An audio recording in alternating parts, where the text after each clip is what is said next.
Troy Galloway is a construction manager and consultant, commercial and residential builder, and a certified inspector for all commercial and residential buildings. And now, here is About the House with Troy Galloway. Welcome back to About the House. I'm so tickled that you all are back with us another week, and this is your audio university of knowledge of everything about your home, from its construction to maintenance, remodeling, real estate, even investing. And with the blessing of The Answer helping us with our podcast, you have a forever library. Every week, we have a specific subject or trade that we're showing and are talking about and educating. And so with the podcast, with all the information you get, you just can't get it all at one time. So go on back. You can check Galloway Building Services Facebook page. That's my page, and we will also have ways of you could get to it. Anyway, this is Troy Galloway, your humble host of Galloway Building Services. Hey, just like this show, we're one of a kind. There isn't another company in the Midwest that provides the unique services we do to people throughout the Midwest every day.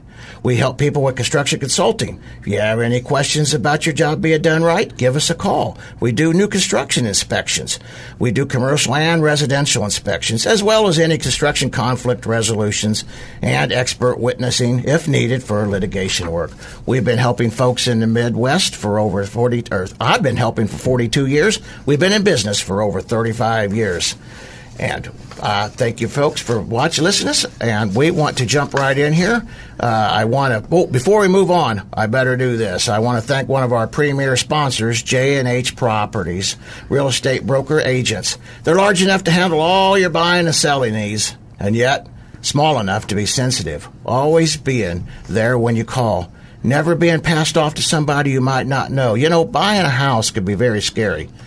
And it's really nice to have a friend in your corner that you just feel comfortable that you could call and ask anything. So give them a call, 314-602-4835. That's 314-602-4835. Folks, we got a great show here today.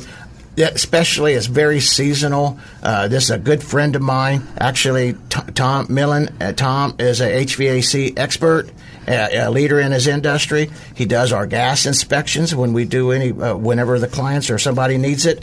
And he's going to here today just to help us, guide us in the directions that we could help save money, make the right decisions when we got to do something. And Tom, introduce yourself. I'm Tom Millum. I've been working with the HVAC systems for years. I've went to CMSU when it was CMSU, and worked a lot in electronics, HVAC.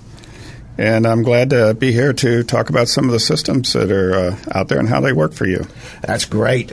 So let's just jump right into that then. So tell us, what are some of the basics of HVAC? For instance, what's the word even mean? The HVAC stands for heating, ventilation, very important, and air conditioning. This system is what we're going to be talking about, a basic residential system. There you've got a unit probably in your basement, an outdoor unit. Your system in your basement is a box that's called the air handler. It has your fan that will circulate your air. It has a coil on top that cools your air. They're connected by pipes outside. It has a condenser that releases the heat to the outdoors. And it also has your heating element, whether it be gas or electric, as part of the air handler unit itself. So with that being said, do you see, I know most people are thinking coil. Well, you said it's on top. You don't see the coil or anything, right? Well, the air handler box, the box itself that's called the air handler is the piece that has the fan and probably the gas or electric unit. And then there's another box that can be that can match or not match, be attached, that has a coil inside that with a split system, and that's what we're talking about. You'll have the coils that go into the line set that goes into the coils, and it probably sets on top of the unit, blows the air across the heat first, and then the air, depending on which one is running, and then it absorbs your heat. So you say split system, just to make sure everybody understands, you mean heating and air conditioning. With the heating and air conditioning, with a split system, the heating unit and the A coil that you're talking, or A coil or different types of coil that's set on the unit for the cooling, set inside, and they're connected by a set of pipes that go to the outside. And the only thing that actually penetrates the envelope of your house are these two pipes and the electric cord. So with that being said, can you have access to? Can a consumer have access to the coil, A coil? They can. It's probably not. You'd have to open up a panel to see this. It should be sealed to keep the airflow from leaking around the unit and things. You keep your unit pretty well sealed. I always recommend try to minimize air leaks. That way you force the air to go where you want it to go and not just everywhere. A little bit later, I think we might want to jump back in on that one on maintenance and things like that. But so not right now. Everybody it's going to get hot. It's getting hot. We've been blessed so far with some nice weather, but I know my AC's been running. So when these guys come out, the HVAC guys, and they're trying to size the unit, I think that this is a question that I get asked a lot. How do you go about sizing a unit? What are some of the ideas and reasons that you do? Well, the first thing everybody says when you're looking at the size of the unit is, can I just get bigger? So I run it to really cool. One of the things about your air conditioning that helps your indoor comfort is to keep your moisture down, especially in the summertime. When you want to be cool, you also want to be a little drier. You don't want all that humidity build up in your house. And oversizing a system will make it cycle and short run. You'll be kicking on, it'll be throwing a massive amount of cooling out there and then shut off and then set off for a period of time and then kick on and kick off and kick. You're better off to let it run for a longer period of time. You're going to pull more moisture out of the house, which actually make you more comfortable. And you could actually lower your bill by letting it run for a longer period of time with a smaller unit.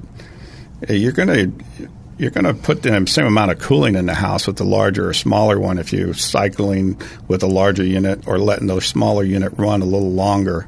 But you're going to be a little happier with the moisture level and So we actually, and I tell folks this all the time, especially when it's a brand new home, that all these gallons of water in there in your home, by letting it run through there, and you correct me if I'm wrong, it's kind of like a awesome dehumidifier, right? And it is. It is a dehumidifier. And if you buy a small package dehumidifier that you plug into the wall, it has an air conditioner in it. It cools and then heats. It dissipates the heat out of the back from the cooling unit. It is a little air conditioner that the moisture condensates on the coils.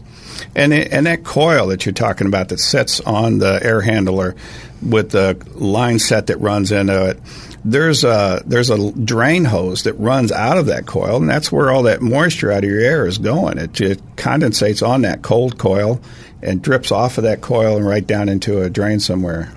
So that's that line, that rubber hose is coming out, that water's running out. That's supposed to be doing that, right?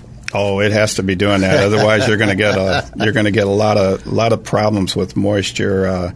Your water is going to build up. You'd be surprised how much water comes out of your air. Yeah, I know. And during the wintertime or summertime, in winters, but summertime, we see that it just pours out of there sometimes on a hot day, especially hot Missouri day. You're right, with a lot of humidity there. So I know I'm going to bounce this a little bit to the heating season, but we're talking about a dehumidifier. I tell you what, let's get on the other side. Let's talk about the humidifier and how that could also help, because we're going to be wrapping this up. But let me ask you real quick, is right now, is this the best time to be getting somebody to be looking at your air conditioner before it gets super hot? I know common sense says yes, but really is it necessary?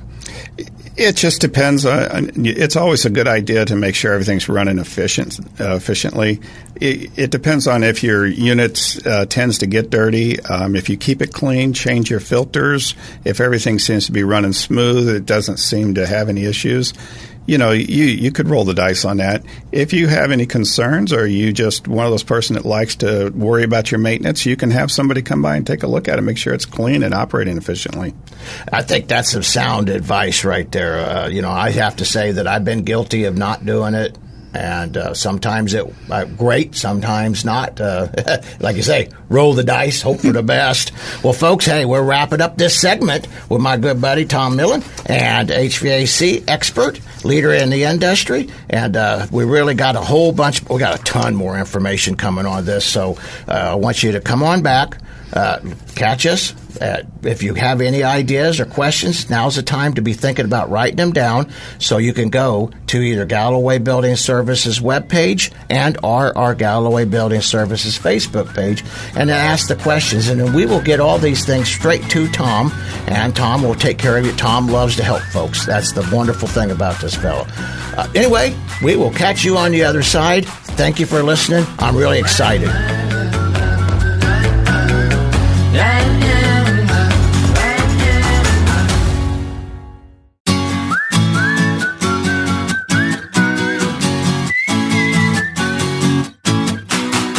Troy Galloway is a construction manager and consultant, commercial and residential builder, and a certified inspector for all commercial and residential buildings. And now, here is About the House with Troy Galloway. Welcome back, folks, to About the House. I am so tickled to have our awesome guest here with us. This is Troy Galloway, your humble host of Galloway Building Services. We are your premier inspection and consulting company. You got a problem on your construction project, you want to make sure it's being done right, you give us a call. And I'm going to jump right back into this with my buddy, Tom Millum. Tom? So we was just left that last segment, and I promised the folks that we would talk about we was talking about dehumidifiers, air conditioning, but just briefly, let's jump right over here to humidifiers, because it's a confusion of folks. Tell them how that may benefit them or not. Well, this really is a whole topic about your comfort. And that's all you really want. You want to be warm, you want to be cool, you want to be the temperature you want to be. Humidity is a big factor in that. And that's what makes the air conditioner, give you that comfort feeling, is keeps you nice and cool and lets your body not be so humid and sticky. On the wintertime, that's just kind of the opposite thing. You get that cold, dry air. It has very little moisture in it. Then you bring it in, you heat it up, and you drop that humidity so low. You see these shows, commercials and things about all your furniture drying and cracking and falling apart. It just gets so dry, and it gets uncomfortable for you. So what you'd want to do is add a humidifier. Most of the time you'd add one of these right to your ductwork on your system, and they work pretty much automatically. You hook it to a water source, and it'll keep your humidity up to a level where you're more comfortable. Kind of like a much better version than what you and I grew up with, where mom and dad put a pot of water on the Right. stove and boiled it, right? Right. And, no harm in adding a little bit more if you're starting to feel a little drier, if you want to feel that little bit warmer, cozy feeling. So whenever I reach for a doorknob and electric stabs me 10 feet behind before I get there, I'm exaggerating, but honestly, that shock that we're getting from dry air. That can be that's a big factor in increasing the amount of times you get shocked. You're getting too dry like that, it raises that for them electrons to move around. Yeah, that's a good. And actually, that's an old adage, old sign that we always use. When you got shock, put more water in there. more on the potbelly stove, right? Yes, sir. All right. Hey, let me ask you another question here, real quick, while we got here. So we're talking about home improvement here, which is air conditioner, humidity out, humidifiers, humidity in. What other things can we do to make it more comfortable in the home? Well, you want to keep your filters clean. What your filter doesn't catch in your air, your lungs will. And I know a lot of people, preach about the filters and keeping it clean, but literally you are going to breathe what's in that air that your filter doesn't get. So you're going to feel better and be more comfortable with a good clean filter. Keep that air clean. Keep some fresh air in the house. Homes today are getting a little tighter with insulation, and I know we're going to talk about that in a little bit, but you want to make sure that most houses are a lot leakier than you would imagine. You get a lot more air leaking through all the cracks and different things. There are systems that help if you got too tight of a house. The energy recovery ventilator will pass air back and forth across two coils that will recover some of your air, either air conditioning or heating, and allow you to bring in some fresh air without having you to cool it or heat it again, and help bring in some better, cleaner air to make you more comfortable. So that would work both winter and summer? Right. It just passes air back and forth across a heat exchanger that will cause the air to, either warm or cool depending on which way it's traveling. St. Louis is, I don't really know this, I'm not a medical doctor, but it appears to be the allergy capital of the United States. Right. Would this help on allergies? Would this help folks with allergy problems? Well, I don't know if the energy recovery ventilator is so much for allergy as it is to just get some fresh air inside the house, because you are bringing in some outdoor air. But if you if you were sealing your house up tight so you didn't get some of that air with, some of the pollens and things coming through the cracks, then, the energy recovery ventilator could have a filter on it that would help. And in that case, it could help you with your allergies a little bit. Well, we're getting a big push. I'm going to switch subjects there because that's awesome information. And like I said, folks, you got any questions, just go check out Galloway Building Services Facebook page or web page, and we'll get them questions over to Tom. But let's hit real quick on programmable thermostats. We see them all the time, and we've had some other folks talking about that with smart houses. Tell us, what are the benefits besides energy conservation, or is there any? Well, it depends on now for me. My wife, and I'll throw her in the mix here. She likes to. She's listening. She likes it cooler at night. So when you go to bed, and actually, they say it's better for you. I don't know, but it's if she's happy, it's better for you. I guarantee you that. So a little cooler at night. So you can set your thermostat to run a little cooler, and maybe in the wintertime that'd save you a little bit, for heating. And then in the morning, maybe you'd want it to kick on right before you get in the shower and not have to, step out there in the cold. During the day, if everybody's gone for 10 hours, you could let it, you could let your system relax a little bit. I can see how that could add a lot of comfort right there. Just being able to have it ready to go and know you're going to need it, like the shower. That's an awesome thought. Or before you get home. And sometimes you come in, you're hot and sweaty. You come in, you would like it at 5 o'clock maybe to be a little colder than you need it at 7 o'clock, and you could do that too. If you want to hit a little bit of that cold rush to really bring you down, and then later you might get a little chilly, you could turn it up just a couple notches. That's good. That's an awesome thought right there. I never really thought about the programmable as being a comfort item. I always thought of being an energy conservation. Talking about energy conservation, insulation. Let's expand a little bit on that. There are several different types of insulation, and would you mind jumping in and talking a little bit about some of the different products and the differences of them? Everything you're going to hear about insulation is insulation. It's the cheapest bang for the buck. It's the best thing you can do. And the reason you hear that is because it is. Go price insulation. It is so cheap. Insulation you buy once and use for years. And the air conditioner sitting there running, that electric bill comes around every month. There's a lot of different insulations. Most people are used to the fiberglass insulation that you throw on the wall. But, there's been a lot of development, a lot of things in insulation where people are realizing there's a lot better ways to go. There's insulation if you're doing new construction, you can add into. Closed cell is the spray foam. If you've ever watched home improvement shows and stuff, sometimes you see that. You actually have to bring in a crew that has special equipment for this. They'll spray this foam in the wall, expands up, just kind of like the stuff in the can, but it's not the can. The can is more of an open cell. And one of the big difference is the closed cell will hold that air from moving. It'll hold it at one spot, and that's the thing that gives you the big insulation. open cell will allow a little bit to travel, but the big thing, too, with that is it also allows vapor to travel. And vapor is your big issue these days because, when I was young, you didn't hear about these mold problems and all these things. But today you do. It's because everybody wants to stop these little air leaks and nooks and crannies and things. Well, now you've got issues with condensation and where the vapor's traveling into cold spots, condensating, creating maybe some mold or some wood rot. And so you got to be careful about your construction, and that's where you want somebody like Troy to come in and make sure that your construction's built right.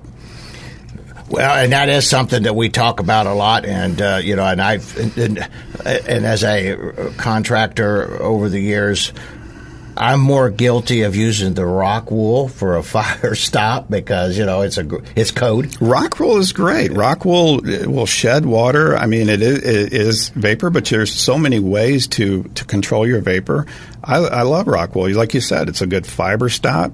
It's a soundproofer. It's going to make you a quieter home. I mean, if you're talking about indoor comfort, don't you want it to be a little quieter? Except the cost, you can't fully do a whole house in rock wool. But the spray foam, what's your opinion of spray foam?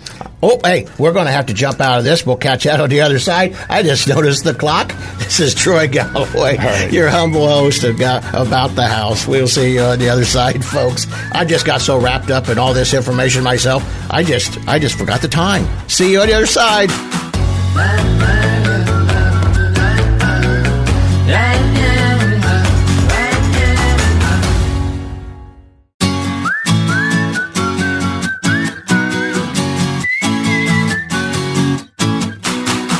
Troy Galloway is a construction manager and consultant, commercial and residential builder, and a certified inspector for all commercial and residential buildings. And now, here is About the House with Troy Galloway. Welcome back, folks, to About the House. I am so happy that we have our awesome guest here with us, Tom Millum, an HVAC technician, expert in his business. I'm Troy Galloway, your humble host, owner of Galloway Building Services, your premier inspection and construction consulting company. Hey, Tom, as you know, we just I kind of had to jump out of that other segment kind of fast, and I really do want to back into this and finish up on the insulation. I had mentioned spray foam. You got foam boards. You hit a little bit about that, but let's talk a little bit about the spray foam and what your opinions of that. Well, you can't hardly go wrong with a closed cell spray foam. It provides the vapor stop. It provides some of the best insulation you can get as far as your R factor. And your R factor is the way you rate all of your insulation. Your R factor is your resistance to heat flow. Whether winter or summer, your heat will flow from a warm area to a cold area. And with it, it can take moisture. And these are things that you really want to be careful about these days, as we're going to get into about tightening up a house. So I myself, I know that the spray foam costs more, but I believe it for your bang for your buck. For longevity, you can't go wrong. I mean, with the new spray foams that we have out here today, they are just absolutely great. Longevity, and you're just not going to get a lot of animals wanting to live in there like you would your rock wool or your fiberglass. But let's move over here, if we could, about fresh air, because we're talking about tightening up the homes, trying to save energy for the homeowners. So what are some great ways that we could do to have fresh air? You know, we grew up. You and I grew up with leaky houses, and this is the way our houses worked. And it was a system that naturally took care of some of these issues that you've heard about, the scary parts about mold and different things. But today, people are starting to look at these holes, even chimneys, the old style chimney where the fireplaces open up. You had this big hole in your house where the heat just flew up. Today's, you talk about the stack effect. The stack effect is where you have, a warm house, heat rises, it starts to pull all this warm air up. If you got a 2-story house, it's pushing it up to the second floor.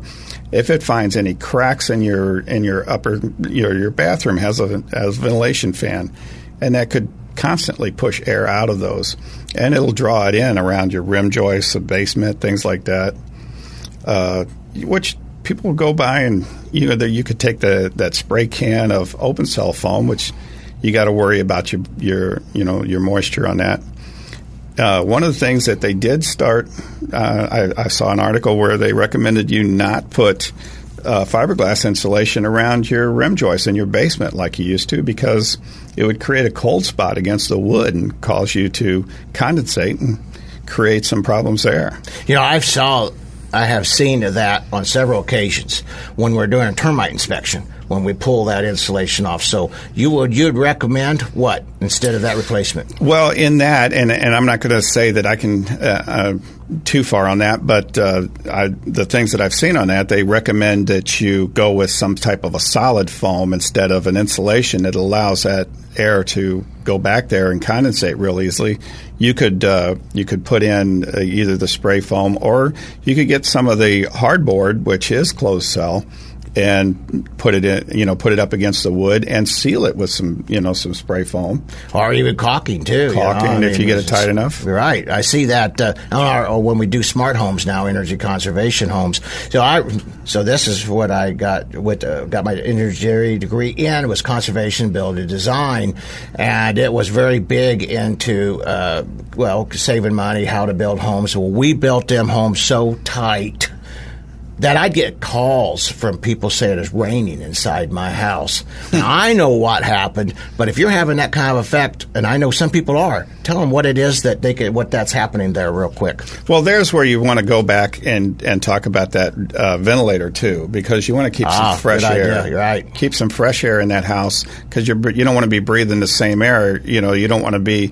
Back when I was a kid, you heard stories about a kid who played in a refrigerator and closed the door and they'd suffocate.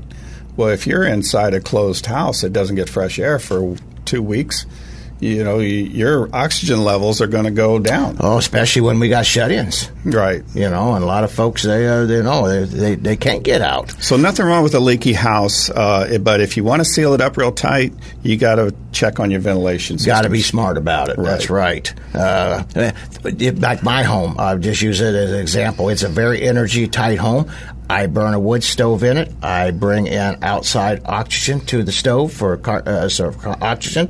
But I also am prone to go outside a lot, so I keep the fresh air rolling anyway. Right. But anyway, this is awesome. This is great information, and I really enjoyed it, Tom. And let's see, we're getting ready to step out of this segment and go into the next. So, folks, make sure you join us. Like I said, if you have any questions, be jotting them down. Send them to our webpage, Galloway Building Services, and our Facebook page. And we'll get them over to Tom, because I know you got lots of questions. We will see you on the flip side. Sponsored by Troy Galloway and Galloway Building Services, your top choice for professional home inspections in the St. Louis area. GallowayBuildingServices.com.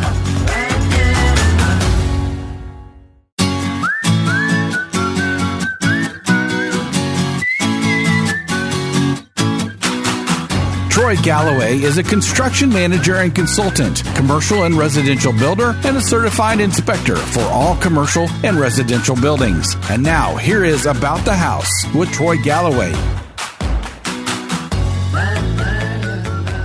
Welcome back, folks, to About the House. This is your humble host, Troy Galloway with Galloway Building Services, and I have my good buddy Tom Millum here, HVAC expert, leader in the industry, and we still got a ton more questions that we got to ask this man before we run out of time. But, Tom, we see, I know a lot of people ask me, well, what about this insulation on my line coming out of my home onto my air conditioner, my compressor unit outside, a big fan blowing outside. I got one it doesn't make any sense. It's really super hot. Is that good or bad? I mean, does that help? Let the folks know how they can actually test a little bit themselves, and then we'll go straight into troubleshooting.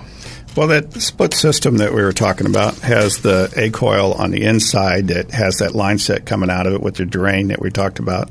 And then outside you have what's called a condenser, and it's a big noisy unit that's got a fan blowing on it and things. And that's where the other line set runs to. What you're going to have is the heat is being pumped back and forth, or to the outside, and then the Freon's going to be running back to the inside. There's a larger line set on a typical home.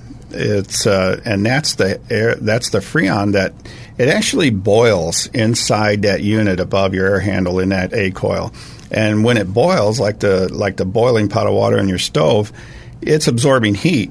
And as it absorbs that heat, it takes the heat right out of the air. And then that larger line returns that gas, the boiled Freon, back to the unit outside, where that compressor takes it, pumps it down into a high pressure where it releases that heat to the outdoors, and you feel that heat coming off that unit. The small line is where the Freon returns as a liquid to the inside and repeats the process. Just keeps going round and round. So it's supposed to be hot. That's a good indication? Both lines. Well, the small line will be hotter because it's the one that is a liquid now that has given off most of its heat. The larger line will probably be cooler, normally be a little bit cool, sometimes really cold. Is that why it ices up? Well, if it ices up, you may have a problem. Okay. You really don't want it to ice up. Drip in some water is normal because it's colder, and especially if it's real hot and humid outside, it's pulling the moisture from the outside or the inside just the same. You put that insulation around it, you want to limit that moisture that's being collected on that pipe. Yeah, that's great because I know I get asked that a lot, and so what I'm going to do is just say, let's do the podcast. Listen to Tom tell you. Hey, just help us out real quick. Let's jump into troubleshooting. I know this is something that a lot of do-it-yourselfer people that listen to this show are interested in. Well, the first thing you're going to do is you're going to come in, you're going to say, okay, now my air conditioner is not working. It's not cooling. And this is summertime, so we'll talk about the air conditioner. Something that might help is to maybe either make a list if you need to and write down exactly what's going on, because you really need to really think about it if you don't have the experience or know. But is anything running? Is your indoor unit running? Is your fan blowing? Is the outdoor unit running? And when you talk about the outdoor unit running, and I get this a lot, they say, no, the unit's running. Everything's, it's saying, but I don't feel anything. I do it. But when you go out there, you find out that the fan on the top of the unit is running, but the compressor is not. You have two motors in that outdoor unit. One is the compressor that's working the Freon, and that's what actually, does all the work to provide the cooling. And then you have the fan. The fan runs to keep air across those coils so that Freon can release its heat. You need both of those running outdoors, and then you need the fan running indoors. That's good information. Now, what else could we be looking for troubleshooting? Is there any other things that we could be doing to help ourselves, or maybe not have to call that HVAC guy? Well, if all three motors are running and your stuff is circulating, maybe your problem is that the outdoor unit is so dirty that it's not getting air across it, and it's not able to remove that heat. You maybe need cleaning. I got a question that somebody asked me to ask you because they knew that you was coming on, and they had water bubbling up out of their out of their furnace, and just all over the place. I mean, just looks like a flood. And would a filter have something to do with that? A dirty filter? A filter could slow the airflow down or stop the airflow. A dirty unit could stop the airflow. And with no airflow, the unit's probably going to freeze up with all that cooling just coming into that unit. It's going to freeze up without good airflow. And if it builds up a lot of ice on that, or if your drain gets clogged, you're going to get that water running.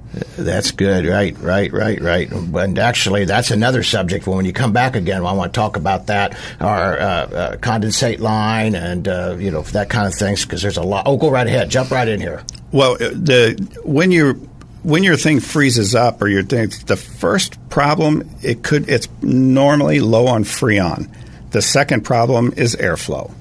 Okay. So that's a common. Oh, okay. Okay. Well, hey, folks, just pray that it's airflow, it's air filter, and not Freon. So that's a subject all by itself, all the different Freons out there. Well, thank you guys, everybody, for listening. We still got one more segment here of About the House. And like I said, if you have any questions, please give us a call or write it down and send it out to Galloway Building Services Facebook page and our webpage, GallowayBuildingServices.com, and we'll make sure that we get them over to Tom. He'll answer any questions that you have. We'll get you all his information, and we will catch you on the flip side. We still got some great information coming. I think you'll really enjoy it.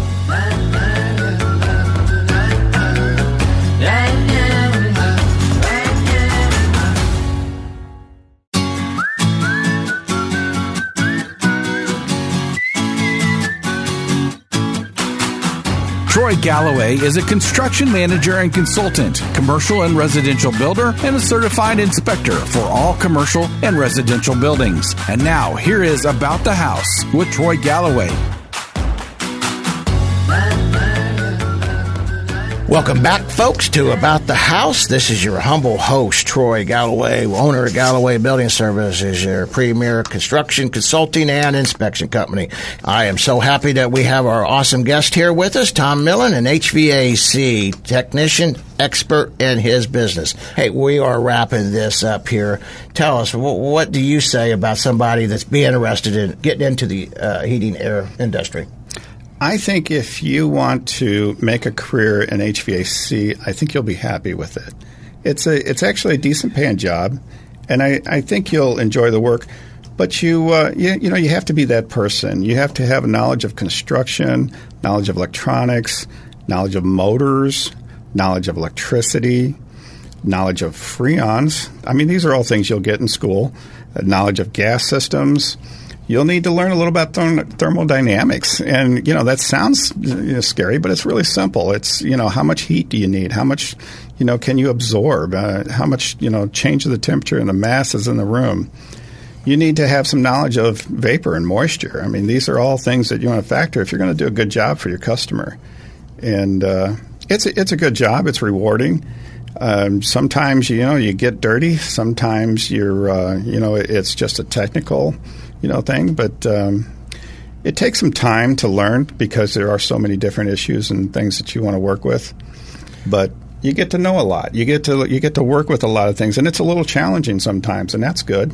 Well, and you get to meet all the other trades out there too, because you're right mixed into them out there all the time. So you, from what I understand, you're saying it's good to have get some education before you walk into it. Oh, you can't really walk into it blind. Nobody's going to put you to work, and you're not going to be able to work on a system. Hopefully you can work from the education standpoint or try to get some apprentice and then get the education.